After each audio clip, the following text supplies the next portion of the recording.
90 రోజుల కోర్సు పూర్తి చేస్తే చాలు 100% ప్లేస్మెంట్ సపోర్ట్ తో సాఫ్ట్వేర్ జాబ్ మీ సొంతం. వెంటనే కోడ్ జ్ఞాన్ డెస్టినేషన్ ని సంప్రదించండి.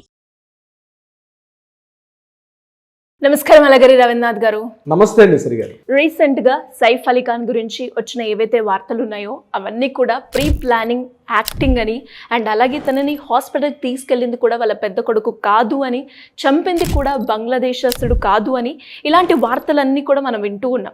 అసలు జరిగింది ఏంటి, ఎందుకు ఇలా చేయాల్సిన అవసరం ఉంది, ఇదంతా డ్రామా అని వింటూ ఉన్నాము. అసలు నిజమేంటి సార్? బంగ్లాదేశీయుడు కాదు అని చెప్పడానికి అవకాశం లేకుండా బంగ్లాదేశ్ నుంచి వాళ్ళ ఫాదర్ మాత్రం నేను రెస్పాండ్ అయ్యారు. ఆయన చెప్పినటువంటి మ్యాటర్ ఏంటంటే, ఇప్పుడు ఎవరైతే మా అబ్బాయిని మీరు అరెస్ట్ చేశారు, మీరు ఏదైతే వీడియో ఫుటేజ్లో రిలీజ్ చేసినటువంటి ఆ ఇమేజ్, ఆ ఫోటో, ఆ ఇమేజ్ ఏదైతే ఉందో, మా అబ్బాయి ఇద్దరు ఒకటి కాదు, మా అబ్బాయికి ఎటువంటి ఏ పాపం తెలియదు. మా అబ్బాయి 2024లో ఇక్కడ షేక్ హసీనా బంగ్లాదేశ్లో ఆవిడ పదవి బాధ్యతలు తీసుకున్న తర్వాత బంగ్లాదేశ్లో జరిగిన అల్లర్లకు గాను అతను బంగ్లాదేశ్ నుంచి వెస్ట్ బెంగాల్కి వెళ్ళారని, వెస్ట్ బెంగాల్లో కొన్ని ఉద్యోగాలు చేస్తున్నాడని చెప్పి, అయితే బాంబేలో ఆయనకు ఆఫర్ వచ్చింది, ఒక హోటల్లో ఆయనకు ఆఫర్ వచ్చింది, ఇక్కడికన్నా ఎక్కువ శాలరీ బాంబేలో ఇస్తారని చెప్తే ఆయన కలకత్తా నుంచి బాంబే రీసెంట్గా వచ్చాడు. మా అబ్బాయికి ఎటువంటి పాపం పుణ్యం తెలియదు, ఈ కేసుకి మా అబ్బాయి కేవలం ఒక ప్రీఫాబ్రికేటెడ్గా మా అబ్బాయిని అందులో ఇరికిస్తున్నారు తప్పించి, మా అబ్బాయి అసలు ఆ హెయిర్ కూడా అంత పెద్దగా షార్ట్గా ఇప్పుడు కట్ చేసుకోడు, మా అబ్బాయి ఇప్పుడు కూడా హెయిర్ పెద్దగా ఉంటుంది మా అబ్బాయికి, అసలు ఏదైతే పోలీసులు పట్టుకున్నటువంటి మా అబ్బాయి కానీ ఆ ఇమేజ్ వాళ్ళు ఏదైతే రిలీజ్ చేస్తారో ఆ అబ్బాయికి మా పర్సన్కి సంబంధం లేదు. రీసెంట్గా వాడు ఎక్కడైతే జాబ్ చేస్తున్నాడో ఆ జాబ్లో కూడా ఆయనకి ప్రత్యేకంగా రివార్డు కూడా ఇచ్చారు.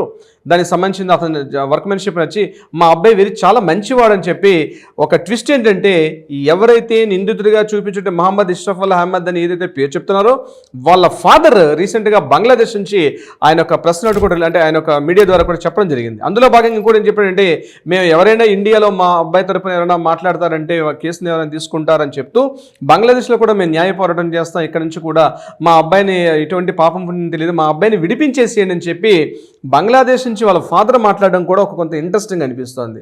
ఇక్కడ రెండు రకాల హైడ్రామాలు నడుస్తున్నాయి. ఒకటి ముందుగా ఏంటంటే, అసలు ఏదైతే ఈ సంఘటన జరిగిందో ఈ సంఘటనకు సంబంధించి, ఈ సంఘటనకు కానీ అదేవిధంగా పోలీసులు చెప్తున్న విషయం, కరీనా కపూర్ గారు మాట్లాడుతున్న మాటలు, వాళ్ళ అబ్బాయి చెప్తున్న మాటలు, ఏదైతే అక్కడ మనం చెప్పాము ఈఎంఐ ఫిలిప్ గారు చెప్పిన ఎఫ్ఐఆర్ రిపోర్ట్, ఇవంతా కూడా రకరకాల గందరగోళానికి దారితీస్తూ ఉంది. ఎందుకు ప్రధానంగా ఈ మాట నేను చెప్పాల్సి వస్తుందంటే, రీసెంట్గా ఇప్పుడు మీరు ఇంటర్వ్యూలో చెప్పినట్టుగా మీరు మెయిన్ ఇన్ఫర్మేషన్ అంటే, అసలు వాళ్ళ అబ్బాయి తీసుకెళ్లి హాస్పిటల్ అడ్మిట్ చేయలేదు అని చెప్పిన విషయం. అసలు వీటన్నిటికన్నా కారణం ఏంటంటే, అసలు ఏదో ఆ 4 గోడల మధ్య జనవరి 16 ఉదయం 1:02 ప్రాంతంలో ఏదో జరిగింది, ఏదో ఇంట్లో గొడవ జరిగింది.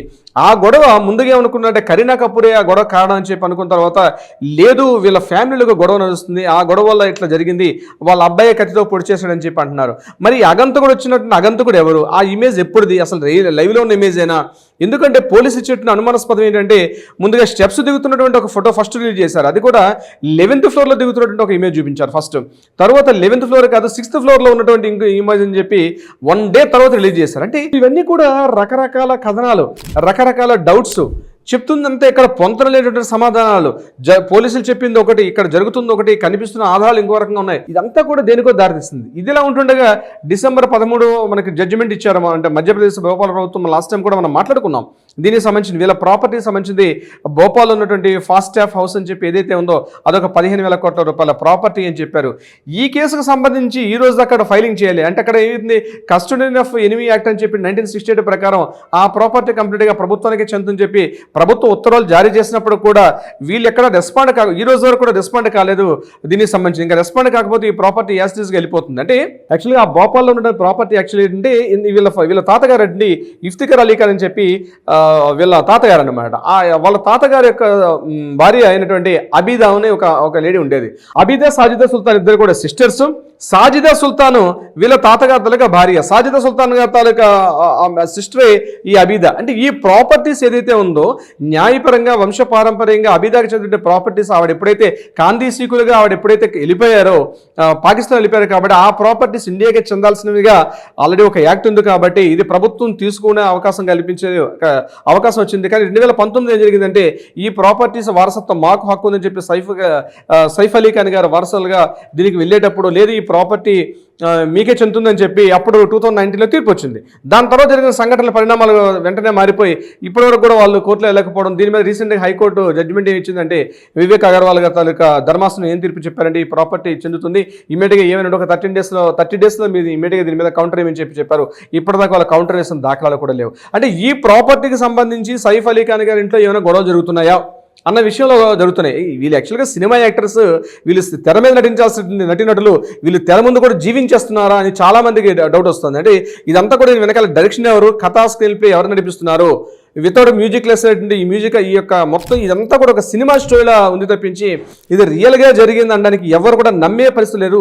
దీని మీద నిన్న కరీనా కపూర్ గారిని కూడా నేను తీసుకెళ్ళి ఆవిడ కూడా ఇన్వెస్టిగేషన్ చేస్తున్నారు. ఏదేమైనప్పుడు కూడా ఇక్కడ పోలీసులు దయానాయక్ గారు ఆధ్వర్యంలో, ఎందుకంటే ఎన్కౌంటర్ స్పెషలిస్ట్ దయానాయక్ గారు ఉన్నటువంటి సందర్భంలో ఇటువంటి కేసు ఆయన టేకప్ చేశారు. ఈ కేసును కూడా అంటే ఇంత ప్రాతినిధ్యం ఉన్నటువంటి ఈ కేసు ఇంత ఫేక్గా ఇంత ఇంత ఇంత చీప్గా ఎట్లా పబ్లిక్ని ఫూల్ చేస్తున్నారు అనే విషయం మీద ఇదంతా కూడా ఏదో జరుగుతోంది.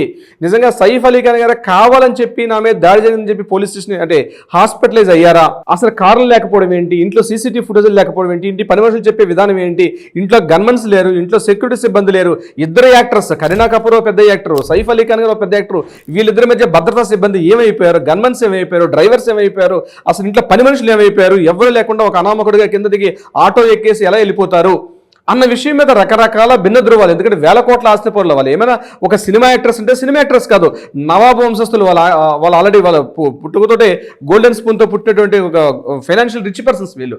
ఇట్లాంటిది బాంద్రాల లాంటి ఏరియాలో ఇటువంటి సంఘటన జరగడం అంటే రకరకాల భిన్నాభిప్రాయాలు, రకరకాల డౌట్స్ రైజ్ చేస్తున్నారు. పబ్లిక్ ఇప్పుడు కూడా అంటే పబ్లిక్ని ఫూల్స్ చేస్తున్నారండి. లిటరల్గా చెప్పండి సిరి గారు, పబ్లిక్ని ఫూల్స్ చేస్తున్నారు. ఏదో జరగకూడనటువంటి దారుణం ఏదో ఆ ఇంట్లో జరిగింది, దాన్ని పబ్లిక్ని కంప్లీట్గా మిస్గైడ్ చేసి ఒక తప్పు చేయబోయే తప్పు మీద తప్పు చేసుకుంటూ మా దగ్గర డబ్బు ఉంది కాబట్టి మేము వ్యవస్థలను కూడా కొనేస్తాం అన్నటువంటి ఏదైనా భ్రమల్లో ఉన్నారా వీళ్ళు అన్నటువంటి కోణంలో కూడా పబ్లిక్ ఆలోచిస్తున్నారు. ఎందుకంటే ఇట్స్ నాట్ చిన్న ఇష్యూ కాదండి. ఎంత సంక్రాంతి పండగకి వెళ్ళి ఆ పండగ నుంచి ఇంకెళ్ళకు రాలేదు కానీ ఎంత పెద్ద వార్త ఒక్కసారి స్పెక్యులేషన్ అవ్వడం వల్ల కూడా రకరకాల డౌట్స్ రైజ్ చేస్తున్నారు. ఏదేమైనప్పుడు కూడా వీళ్ళు యాక్చువల్గా జరిగిన స్టోరీ వేరు, జరుగుతున్న కథనం వేరు, అక్కడ వాస్తవాలు వేరు, వార్తా కథనాలు వేరు. ఈ రకంగా రకరకాల స్పెక్యులేషన్స్తో రకరకాల అభిప్రాయాలతోటి జరుగుతున్నది ఈ యొక్క సైఫ్ అలీ ఖాన్ గారిది ఒక రియల్ లైఫ్ స్టోరీలా చూపిస్తున్నారు. పబ్లిక్ ఒక డైలీ సీరియల్ అయిపోయింది కంప్లీట్గా. ఇది ఒక 2.5 hours మూవీ కాదు, టోటల్గా ఒక డైలీ సీరియల్ మాదిరిగా తయారైంది. దీనికి అంతం ఎప్పుడు, ఈ స్టోరీకి ముగింపు ఎప్పుడు, ఎవరిస్తున్నారు ముగింపు, ఏ ముగింపు తీసుకెళ్తుందని చెప్పి ప్రతి ఒక్కరు కూడా సర్వత్రా ఉత్కంఠగా దారితీసిన విధంగా ఉంది సిరి గారు. ఎస్ సార్, మీరు చెప్తూ ఉంటే రోజుకు ఒక ట్విస్ట్ని మనం ఈ కేసులో చూడడం జరుగుతూ ఉంది. అండ్ మీరు అన్నట్టుగానే ఒక కంప్లీట్గా ఒక పులి స్టాప్ వచ్చే మార్గం ఏంటో, అసలు ఏంటి, ఎందుకు ఇలా చేస్తున్నారు అన్న ప్రశ్న మాత్రం ప్రతి ఒక్కరికి ఉంది. దీనికి సంబంధించిన పూర్తి వివరాలు మనం ఇచ్చే ప్రయత్నం చేద్దాం మనకు అందిన వార్తల్లో. Thank you sir, thank you so much. Thank you so much Siri గారు.